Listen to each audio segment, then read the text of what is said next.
Welcome everyone to Summer Camp is in session, Benefits Compliance 2023 Mid-Year Check-in. Thank you all so much for joining us. Our moderator for today's call is Kelly Ekman. She'll be answering the questions you send through the Q&A today. We will try our best to answer all of your questions, but if for whatever reason we are unable to get to your question today, please follow up with your advisor for further assistance. Today's presentation is being recorded. We will be sharing the recording in the follow-up email and on the NFP website. If there are any portions of this call that you missed, by Monday, you will receive an email with a link to the full recording. The PowerPoint slides used during this presentation will be shared in the same email. At this time, I'd like to introduce our speakers for today's call. Joining us today are Elizabeth Allen, Vice President and Counsel of Benefits Compliance at NFP, and Patrick Myers, Vice President and Counsel of Benefits Compliance at NFP. Patrick, the floor is yours. Thank you, Amber, and welcome everyone to summer camp.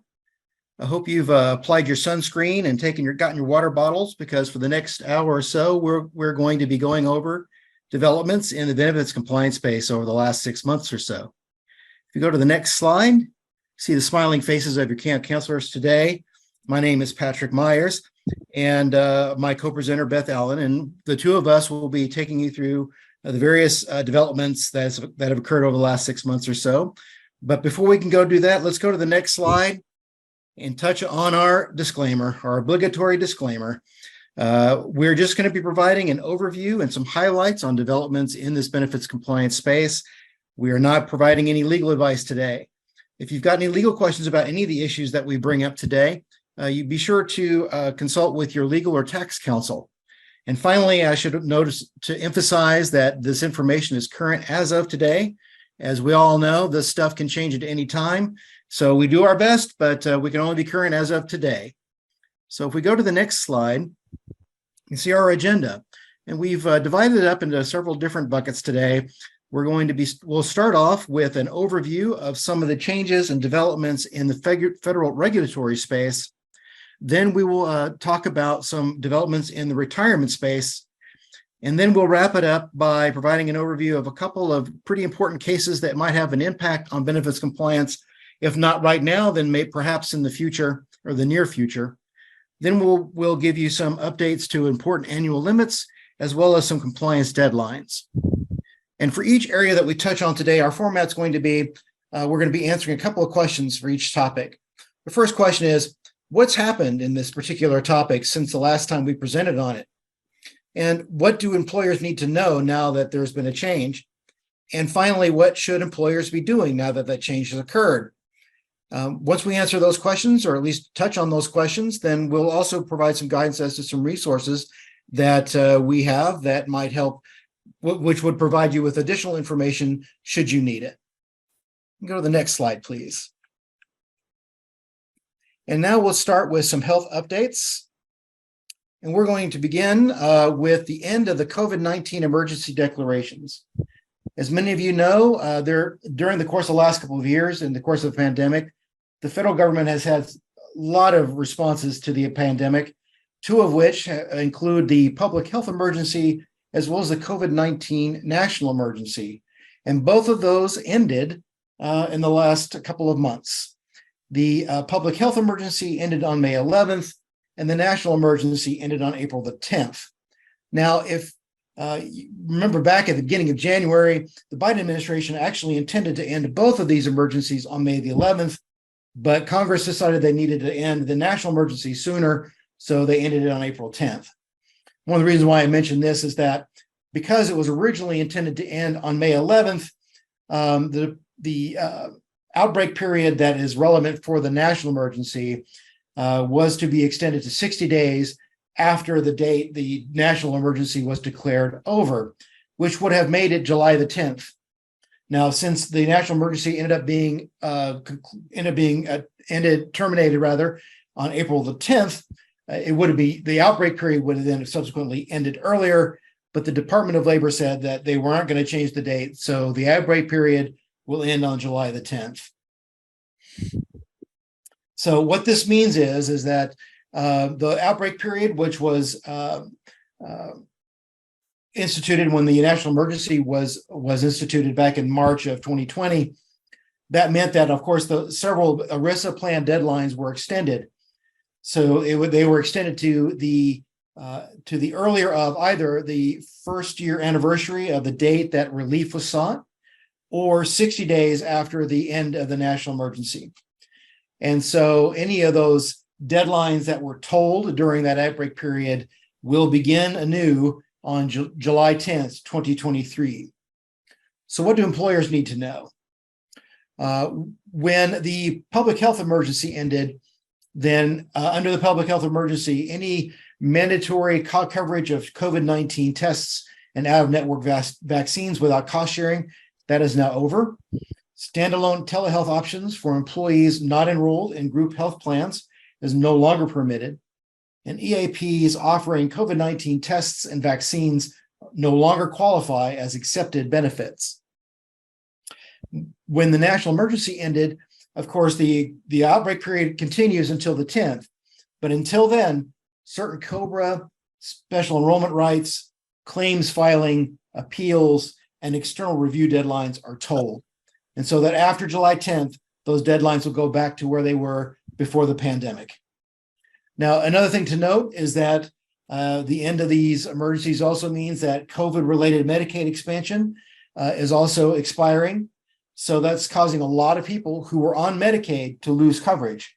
And so they may now seek to enroll on the employer plan. So it's a good idea to keep an eye open for that as well. Go to the next slide, please. So what should employers be doing now?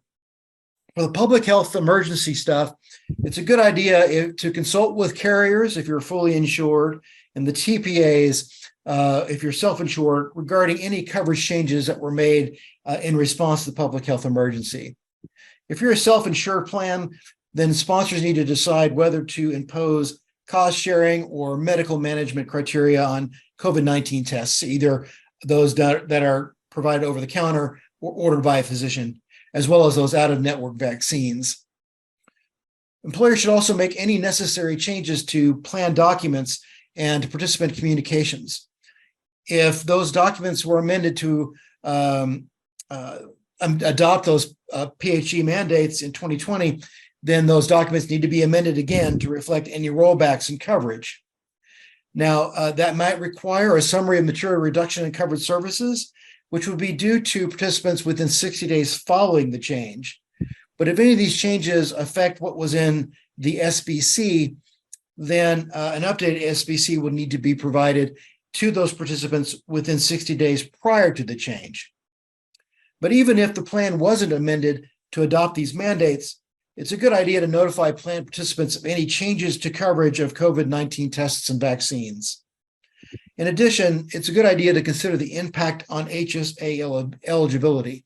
Specifically, there was some relief that allowed HDHPs to cover those COVID-19 tests without impacting HSA eligibility.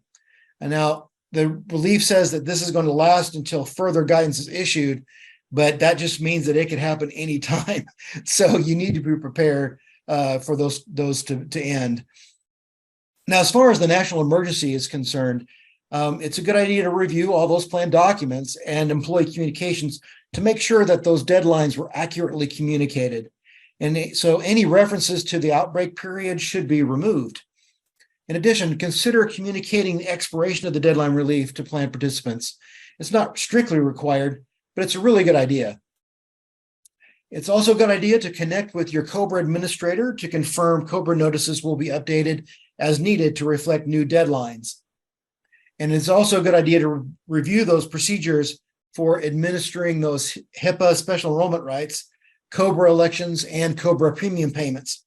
So if any have been incorrectly denied, or if you find that any of these have been incorrectly denied as part of this review, it'd be a good idea to consult with legal counsel about how to address those issues.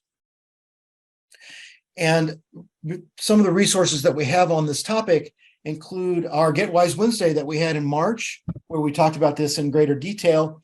And we also have a publication called The End of the COVID-19 Emergency Declarations, a guide for employers, which is available upon request to your NFP advisor. So now I'm going to go ahead and transfer this over to Beth. We'll talk about transparency and coverage. Thank you, Patrick, and welcome everyone to today's call. So transparency and coverage is really kind of a blanket term that we're using for a number of requirements that we got from both the transparency and coverage final rules. We got a big end of the year budget that kind of had some of these requirements, as well as the law having to do with surprise billing as well. Okay. And when we talk about transparency and coverage, there were a number of requirements here. And I am going to talk about briefly some of the ones where we know things have happened, and also kind of make it clear kind of where we might still be waiting for more guidance, or where there has been, say, some litigation that has affected kind of what it means for these particular requirements. Okay. And so when I'm talking about transparency and coverage, I'm talking about very specific things here. My next subject is going to be MAPIA, which technically we got a requirement that is also considered a transparency requirement, but I'm going to talk about that separately. But specifically, under the transparency and coverage umbrella is this idea of public disclosure of pricing data. So that was those machine readable files that were required to be put on a website beginning July 1st, 2022. Most employers would have already had that happen. Hopefully your TPA or insurer obviously assisted with that because they are the ones who own that data. And depending on who you are as an employer and whether or not you have a public website, you will have put a link to those machine readable files on your website beginning last year. Okay, so that is still ongoing, and those are updated frequently.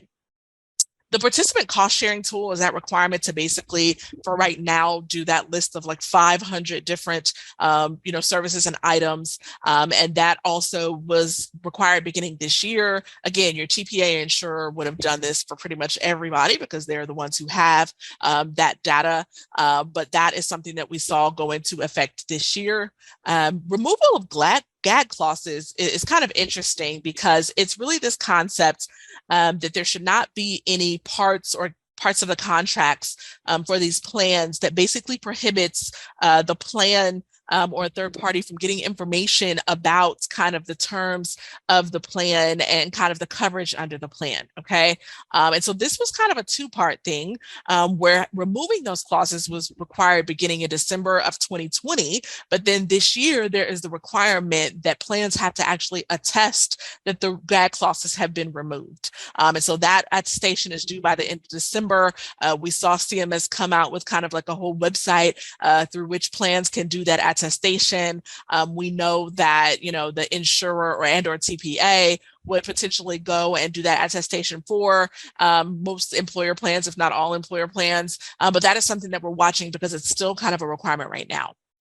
RxDC reporting should sound very familiar to everyone because this was first required beginning January 31st, 2023. And that was actually an extension of the original requirement, which was supposed to be December, I think, 27th or 29th of 2022. And then we saw the government kind of at the last minute come through and change that requirement to give a little bit more time to the end of January. But then most recently on June 1st of this year, that subsequent reporting on the 2022 year would have been due. Okay, so that RxDC reporting is basically the reporting to the government of the coverage under employer's plan, including prescription drug coverage.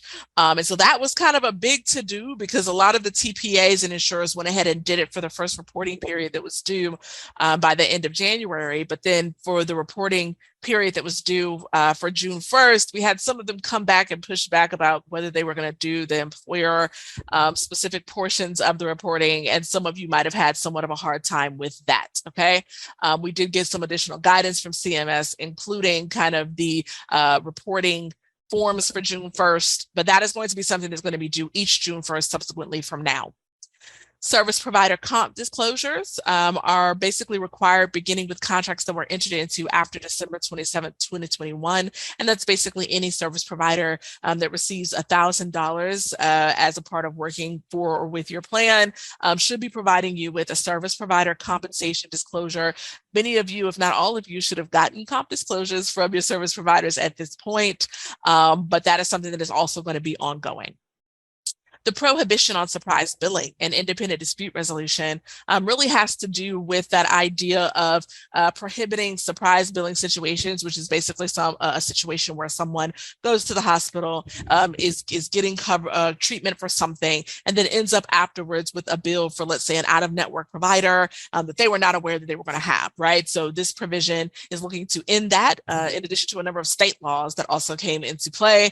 And as part of that, we have a whole framework for how the amount that is going to be paid to the provider is decided upon. And that is where the independent dispute resolution comes in, because although the participant is not going to be subject to that additional kind of surprise billing amount, someone does have to pay that. And then we have to engage in kind of a whole system to figure out how much it has to be paid. Okay, and I'll talk a little bit about that again later, but these are requirements that came into place January 1, 2022.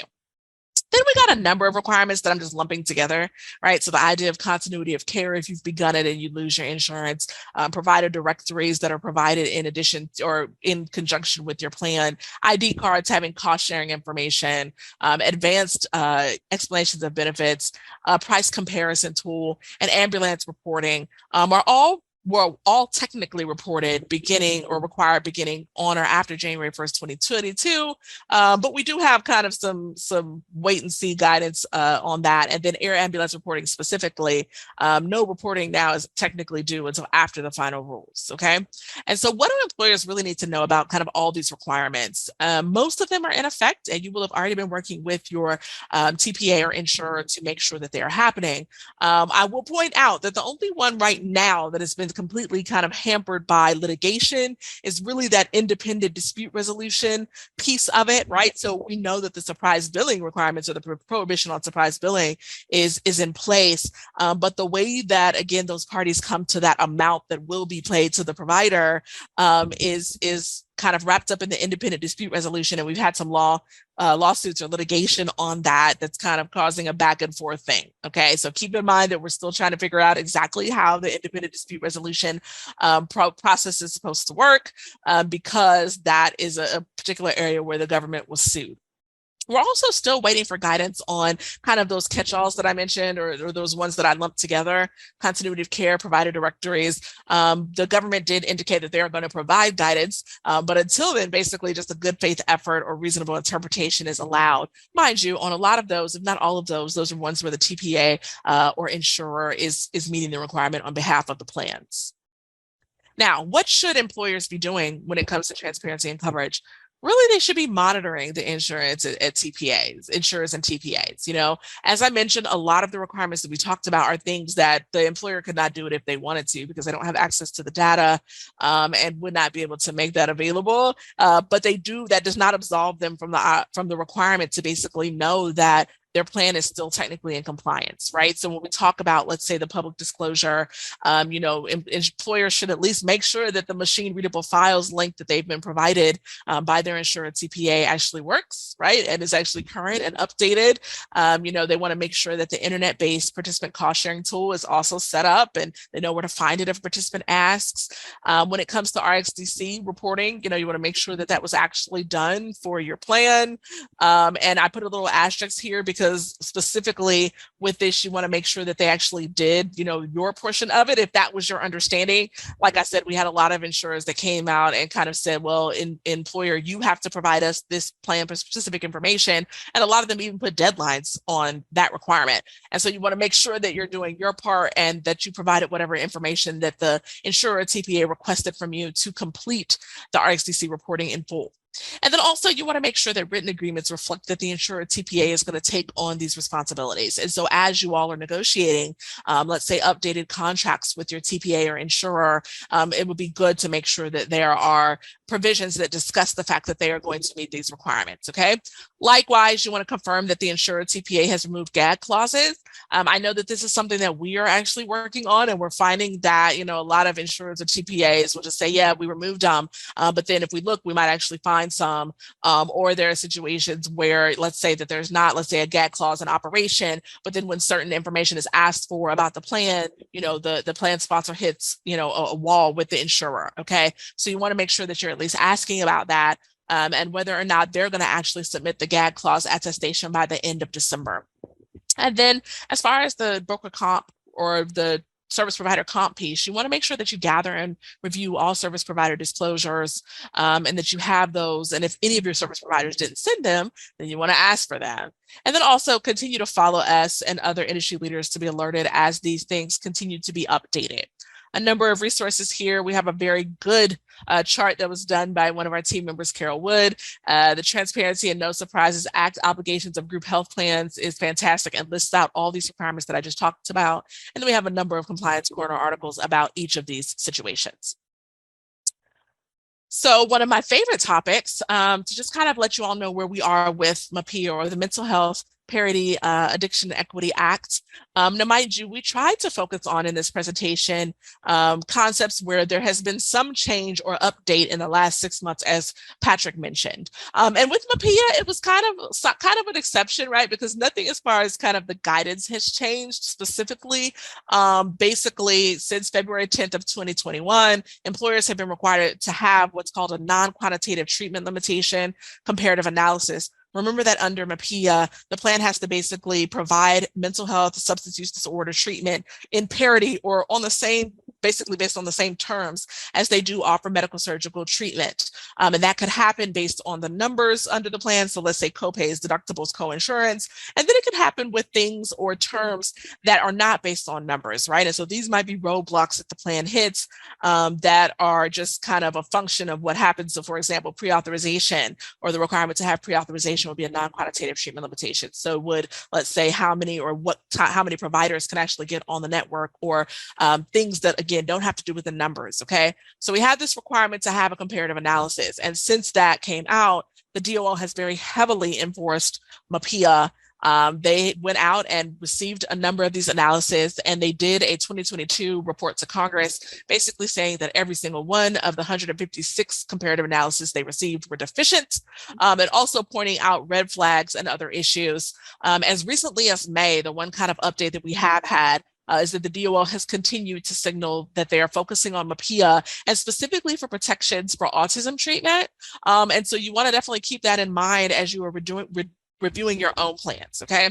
So as far as what employers need to know, you need to know that the DOL, this is like the biggest issue for them right now. They're really focusing on this. And you want to make sure that you are asking your insurer or TPA for their non-quantitative treatment limitation comparative analysis. At this point, all the major players do at least have some iteration of this document. Like I said, it may be deficient, but at least you want to have what they have, and you want to keep that on file in case the DOL or a participant asks you for it, okay?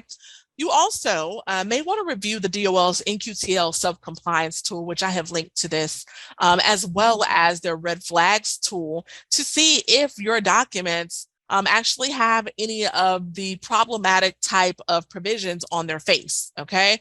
And then obviously you want to take any complaints of mental health coverage failures or coverage failures seriously, because this is something where you could find yourself being, complained on to the DOL. And so MAPIA just continues to be a big subject that the DOL is looking into. So you want to make sure that you are reviewing your plan in that regard. And here's our resources, a couple of publications specifically on that non-quantitative treatment limitation comparative analysis requirements, as well as just the mental health parity requirements.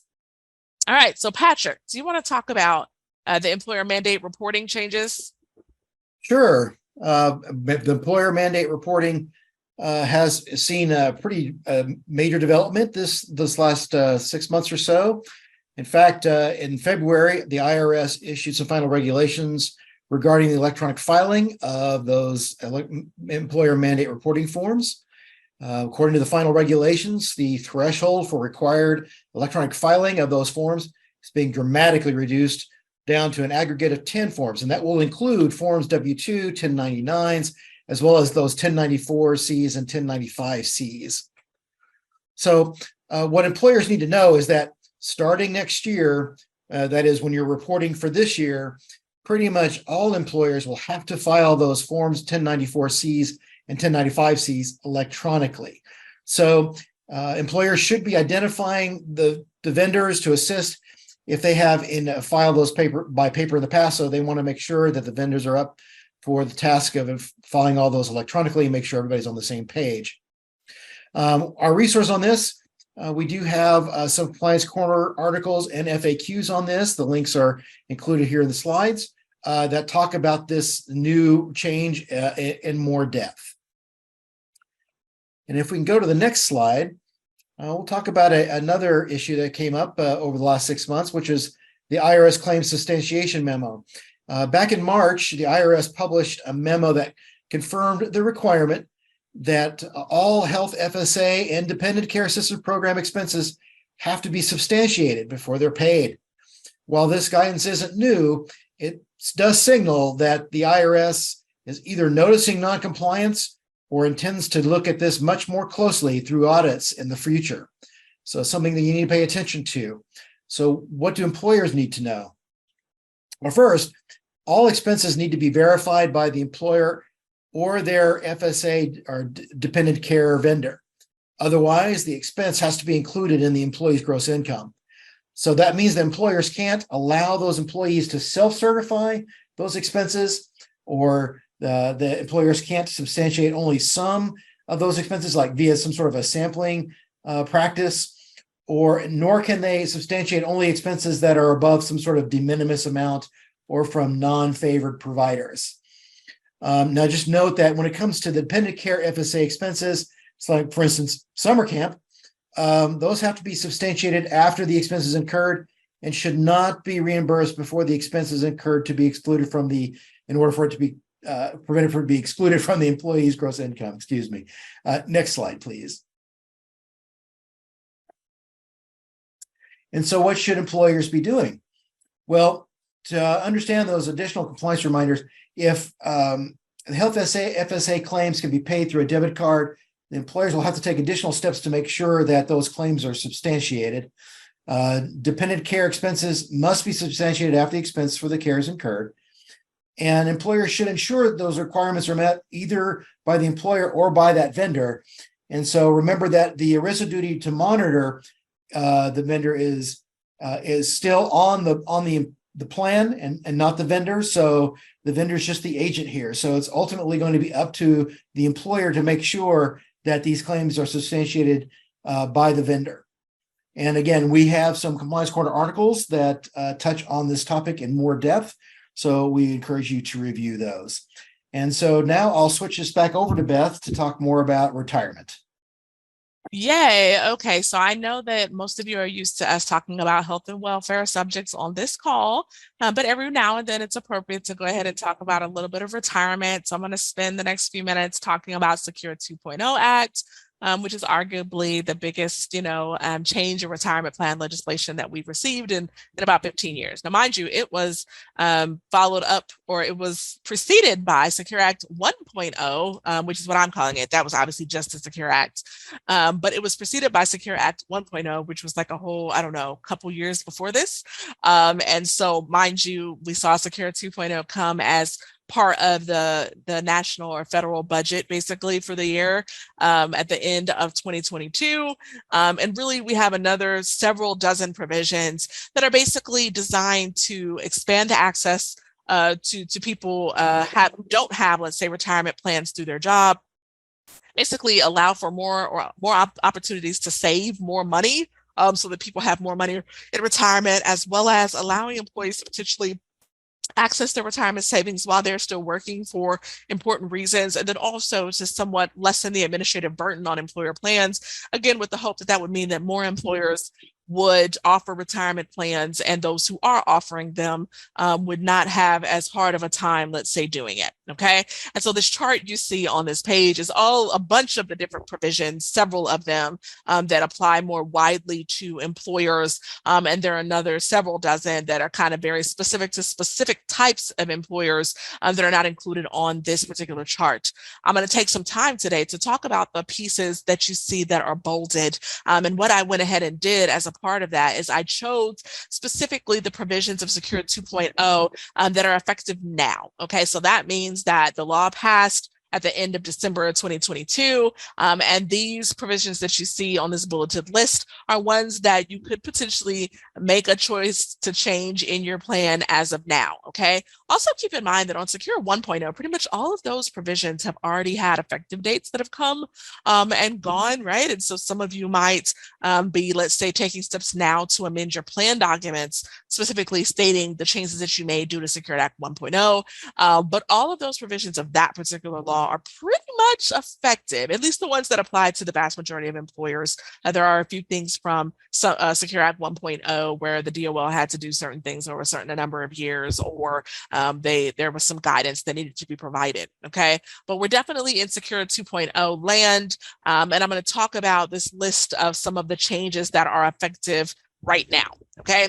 So the first provision I'm going to talk about is the sort of Rothification, and Rothification is not a word, but I made it up, or I mean, somebody might have made it up, but it's the idea that employer contributions to retirement plans could be basically provided on a Roth basis. And remember that kind of Roth is just the idea that it's taxed when it goes in, so that when it's taken out, it doesn't have to be taxed, right? And so instead of having that pre-tax or basically non-taxed status, instead we're going to say, okay, those amounts are taxed to you now, so that when you take a distribution, they don't have to be taxed. This is really a novel thing, because before this, employer contributions were never treated as Roth, right? And so they were always provided to employees without, let's say, the taxation when the employer provides that contribution, and then employees were taxed on that later on when they took the distribution.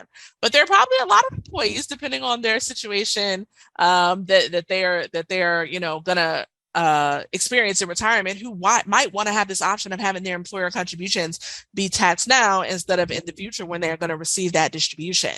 And so Secure Act 2.0 makes that available, and technically made it available as of December 29, 2022, when the Secure Act passed. However, a lot more guidance is needed, okay? And so for those of you who might have employees who are asking about this, one of the reasons why I think it's difficult to go ahead and put this in place is that the IRS, although the government kind of passed this option and gave it from the day that the Secure Act 2.0 Act passed, they didn't give us any guidance on how it would work in practice. So we don't know from a tax perspective, is it treated like wages? What does that mean, for the W-2 and what that looks like? Is it subject to FICA the same way that, let's say, other Roth contributions would be subject to FICA?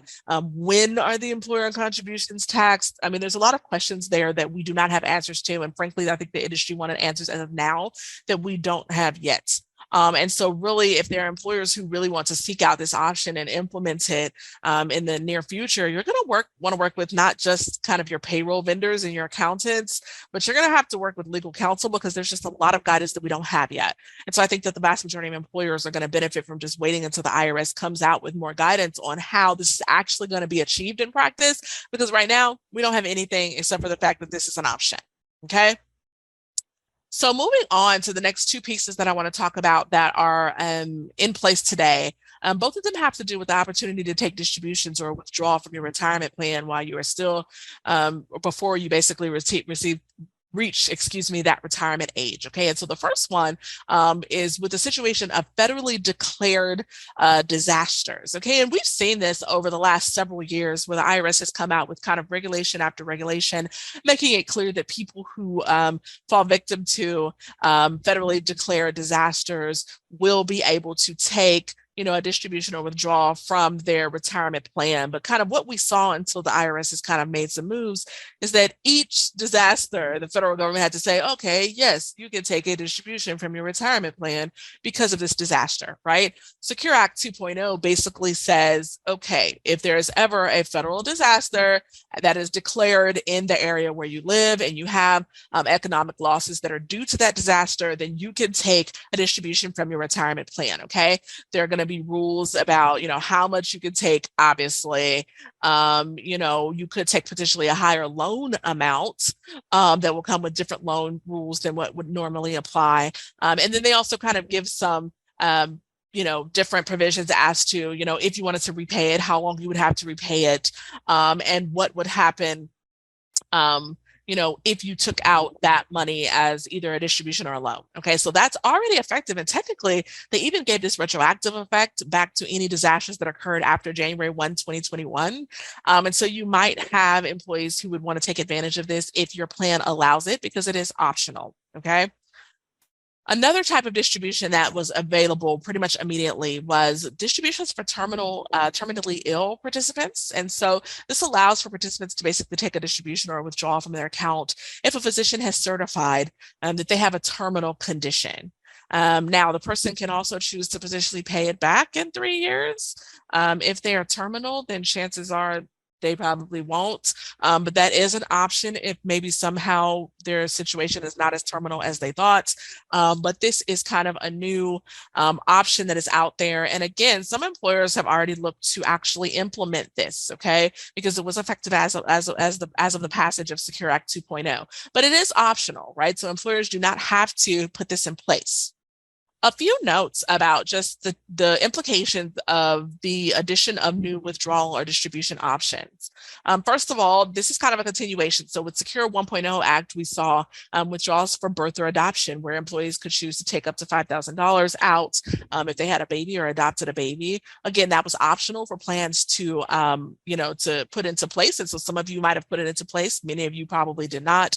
But Secure Act 2.0, in addition to the 2 withdrawal opportunities that I just discussed, also introduces the idea of emergency withdrawals as well as distributions for domestic abuse victims. Okay.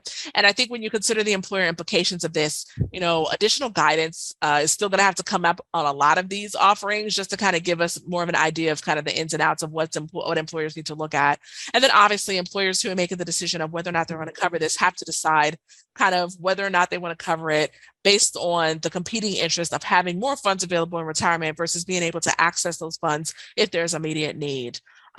Really, the big question is which ones employers are going to offer, but what we will caution from a compliance standpoint is you want to be consistent, right? And you want to consider if you want to adopt them early on, right? You don't want to not really think about it and then maybe have one person at your company who requests it and then you offer it, right? Because you wanted to very much appear that you were making the decision in regard to the entire plan or group of participants and beneficiaries, and maybe not just one who might be highly competent or important. Okay.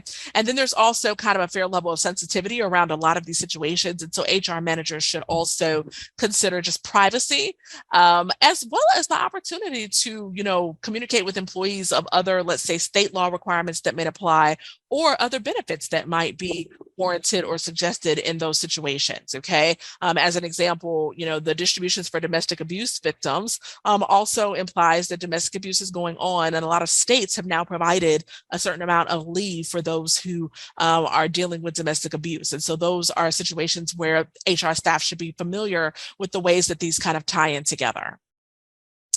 Another provision that's effective now is the opportunity to recoup overpayments. And so this is such a situation where, let's say, a plan mistakenly paid too much in benefits to someone.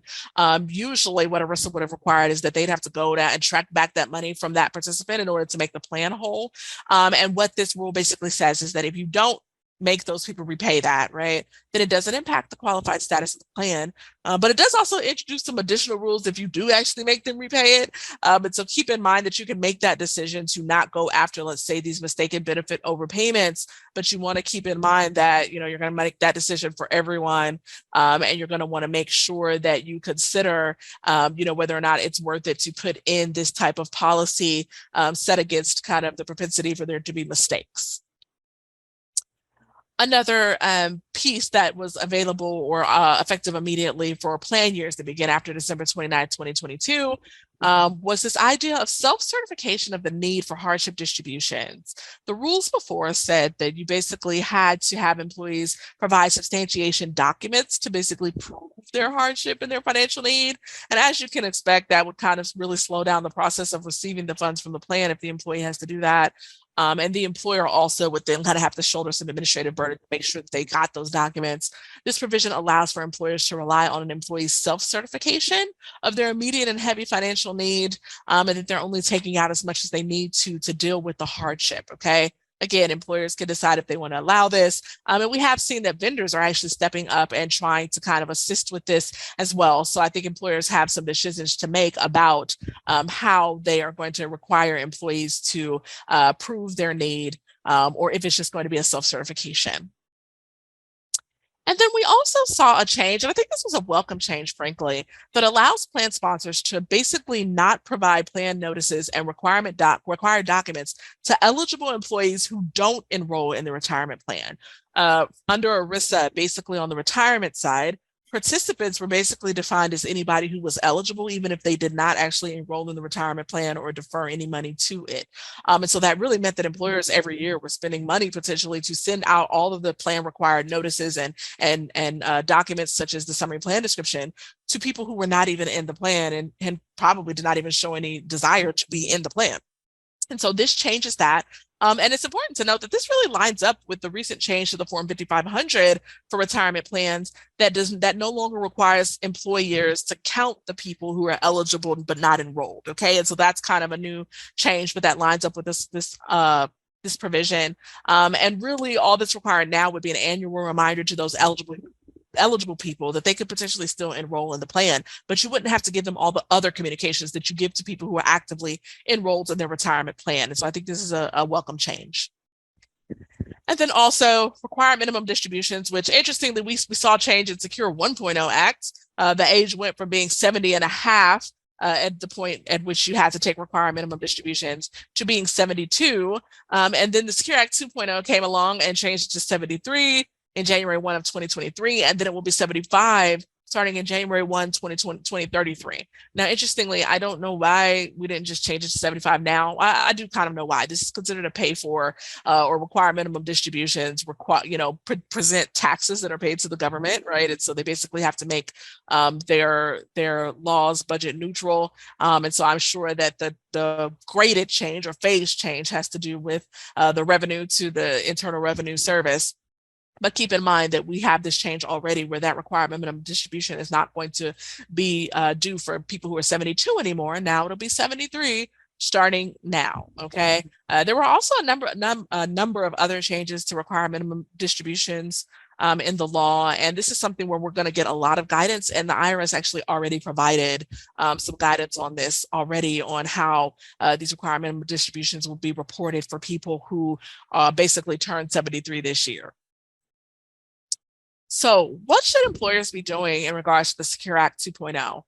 Really just working with their service providers to determine which of these provisions are going to alter their plans. Continue to look out for guidance that we get from the regulators on how to implement all of these requirements, as well as amending plan documents, updating employee communications, and then changing the internal procedures when that's needed based on the provisions that are adopted. And here we have a number of resources on Secure Act 2.0 and the guidance that we've received from the IRS so far.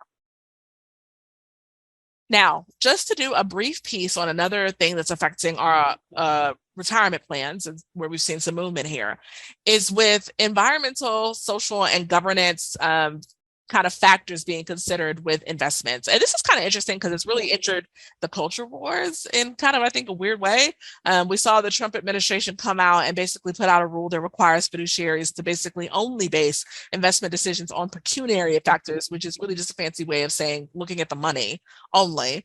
And so that basically was viewed as the government choosing to limit employers being able to consider environmental, social, and governance or ESG factors.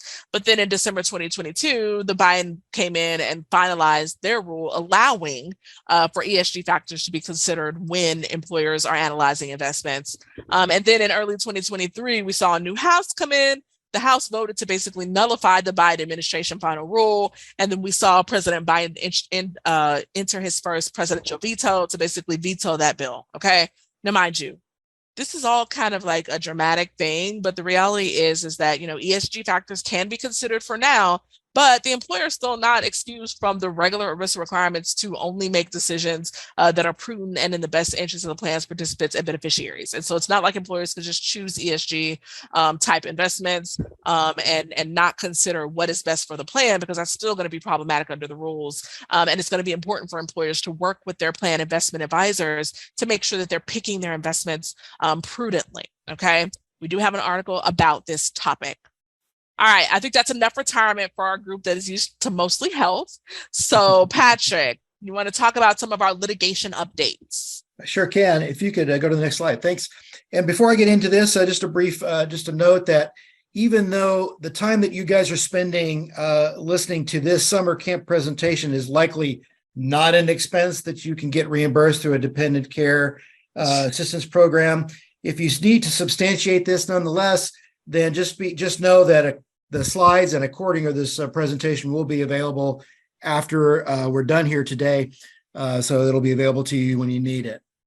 That said, let's move on to a couple of cases that may have an impact on benefits compliance. And the big one is the Braidwood case. In March of this year, a Texas district court issued a judgment in the Braidwood case, which invalidated and prohibited enforcement of certain ACA preventive care requirements nationwide. Specifically, the court struck down preventive care requirements recommended by the U.S. Preventive Services Task Force with a A or B rating after determining that those members of that task force were not properly appointed under the U.S. Constitution.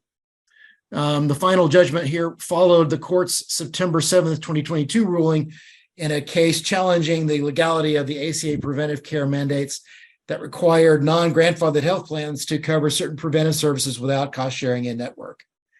But what's the current status of this case? Well, the federal government appealed that decision to the Fifth Circuit and requested a stay of the district court's remedy pending the outcome of the litigation. And on May of this year, the Fifth Circuit issued their requested administrative stay of the lower court's remedy. And as a result, all the ACA preventive care mandates remain in effect until the Fifth Circuit rules on the substance of the case. So what should employers do now? Well, we are understanding that the final legal outcome is unknown at this time. Whatever the Fifth Circuit says, it could also still be reviewed by the Supreme Court. So it could be a while before the final disposition of this case is rendered. And until then, there's unlikely to be widespread changes. If you're fully insured, then just note that state insurance laws may require preventive care coverage outside of the requirements under the federal ACA. For instance, Minnesota just recently passed a law that required this preventive care be covered.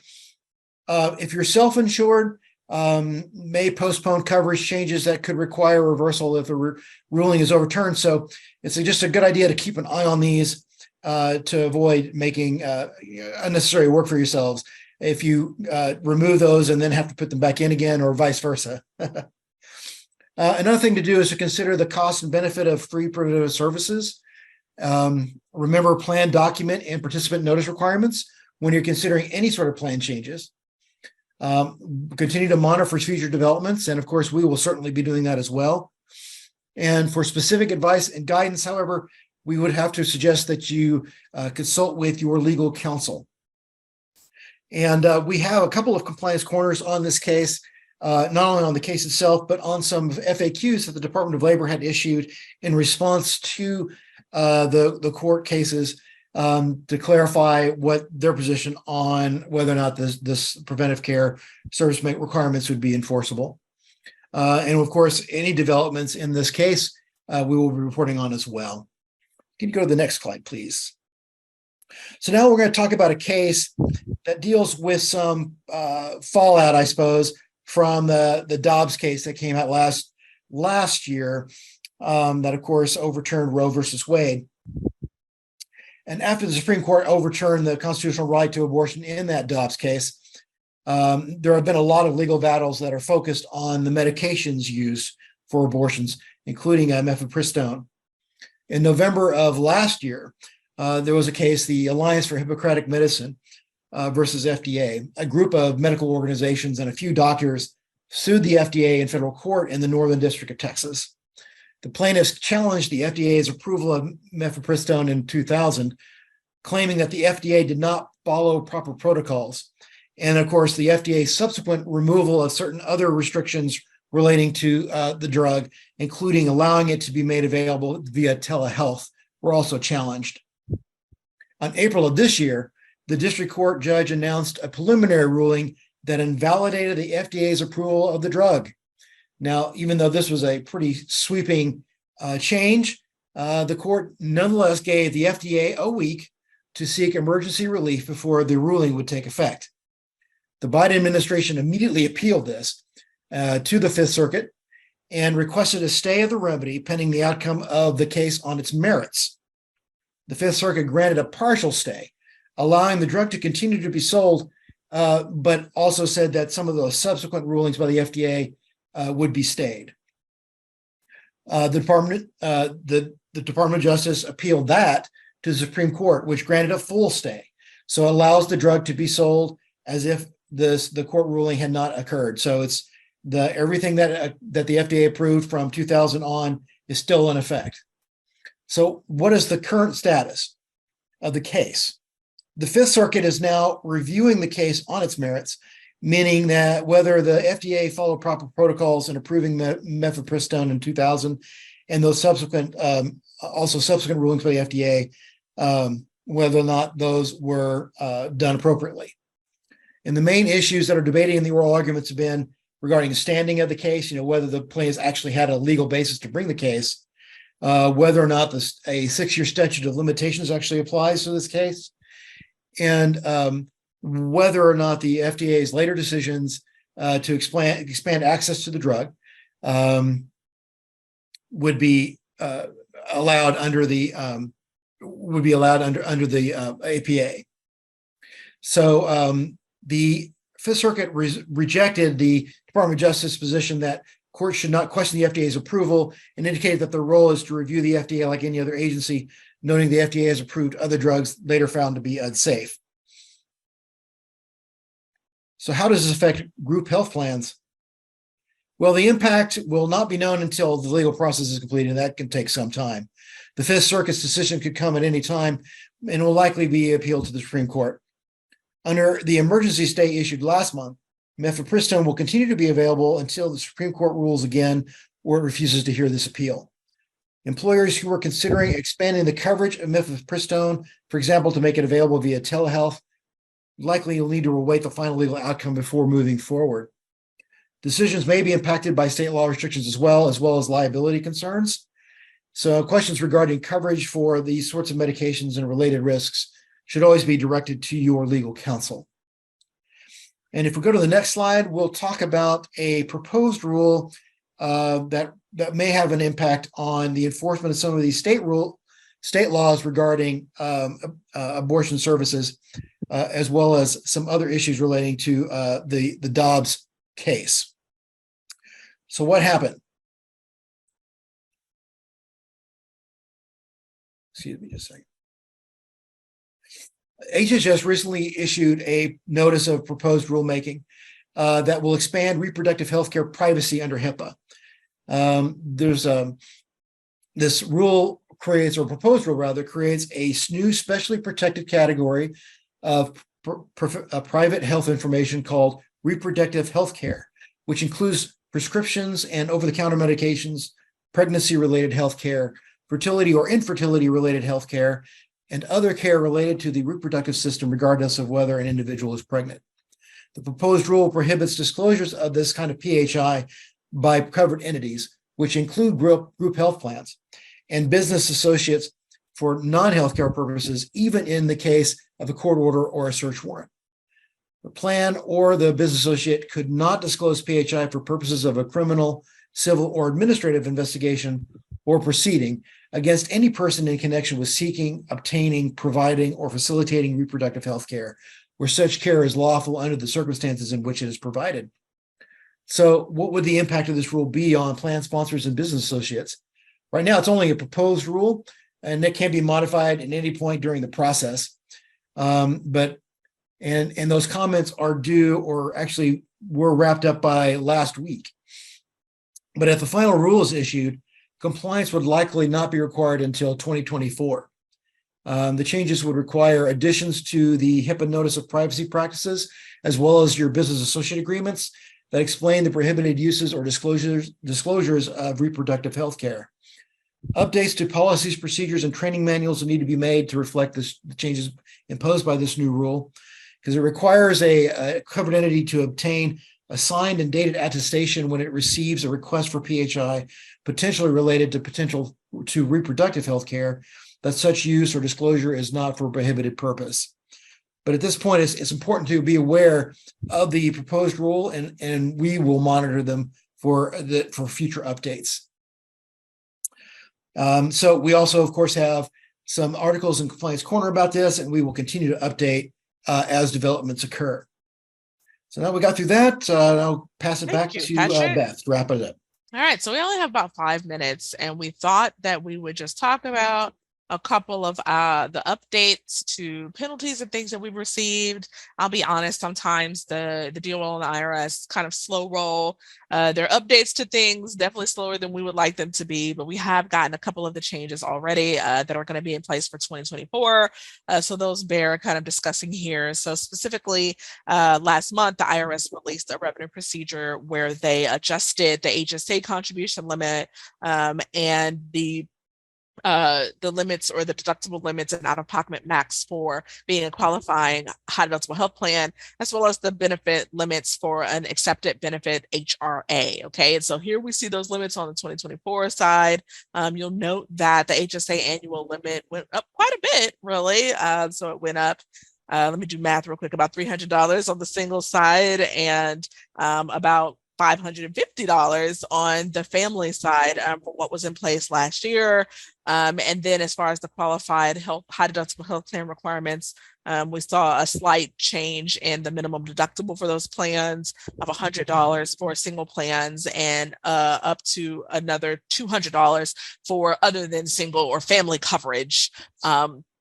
And then also the changes on the out-of-pocket max was a little bit more substantial there, $550 or so for the out-of-pocket max on single coverage, and an increase of $1,100 on the family out-of-pocket maximum.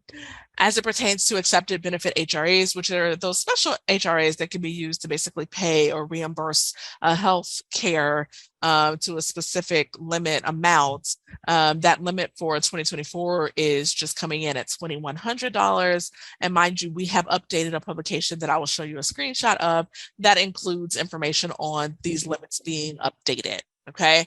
Another set of kind of updates that we did already receive from the government are the employer mandate penalties for 2024. And so these penalties are if an employer who is subject to the employer mandate because they have 50 or more full-time employee equivalents fails to offer coverage that complies with the employer mandate. Okay, so for penalty A, we see that penalty go up to $2,970, and that's per each full-time employee minus the first 30 full-time employees. So there's a bit of a formula there, and that penalty A is for failure to offer coverage to substantially all or 95% of your full-time employees. Penalty B, we see goes up to $4,460 for the year for those employers who fail to offer affordable coverage that meets minimum value, and that is assessed based on for each participant that receives a premium tax credit on their state marketplace or exchange. Okay, and so these are the updated those penalties. Obviously, we hope that you are all offering coverage in the way that you were supposed to, but if you are not, then those are the penalties that you would be subject to in 2024, as opposed to the differences in what it was looked like in 2023. This is the screenshot of that publication that you can ask for, and it goes to a lot of the different employee benefits annual limits that are out there. So just to end out in the last, 2 minutes or so of this presentation, not even 2 minutes, like 30 seconds, we have a slide that just talks about the upcoming compliance deadlines for you. Obviously, July 31st coming up next month, we have that PCOR fee filing and payment that's due to the IRS for self-insured plans, including HRAs or health reimbursements arrangements. And we saw the IRS just put out an updated 2023 Form 720 for those purposes. So those of you who are calculating the PCOR fee right now, that is available for you to do that filing, excuse me, as well as the Form 5500 requirement for calendar year plans that is due by the end of July unless you get an extension. Looking forward a bit to the fall in September. If you receive MLR or medical loss ratio distributions from your insurer, then you're going to have to distribute those out to participants or use it for other permissible uses like plan expenses by September 30th. Also, that summary annual report will be due to participants based on that July 31st Form 5500 filing. In October, we'll prepare for the Medicare Part D disclosures to eligible individuals, which is really everybody under your plan, because you don't know if they or their spouse actually is in or eligible for Medicare. So you want to get those out. And then lastly, October 15th is when the Form 5500 for the calendar year will be due if you apply for an extension. Keep in mind that a resource that we have for our employers is a calendar based on when your plan year is. And so this is the January iteration of it. But let's say you had a February, then we have one for February as well, that tells you what the compliance deadlines are for every particular month of the year. So that is kind of just an update on where we are into the 6-month mark of 2023. We thank you so much all for joining us. Amber, do you want to come on with our outro? Yes, thank you. Thank you, Beth and Patrick, for sharing your valuable time and expertise with us today. To reiterate, today's presentation was recorded, and we will be sharing the recording in the follow-up email and on the NFP website. If there are any portions of this call that you missed by Monday, you will receive an email with a link to the full recording. The PowerPoint slides used during this presentation will be shared in the same email. At the end of this call, a survey will populate in a new window. Please take a brief moment to complete the survey, as it lets us know what topics are important to our listeners and helps make our education program as current and relevant as possible. That concludes our webinar for today. Thank you, everyone, for joining us, and have a great day.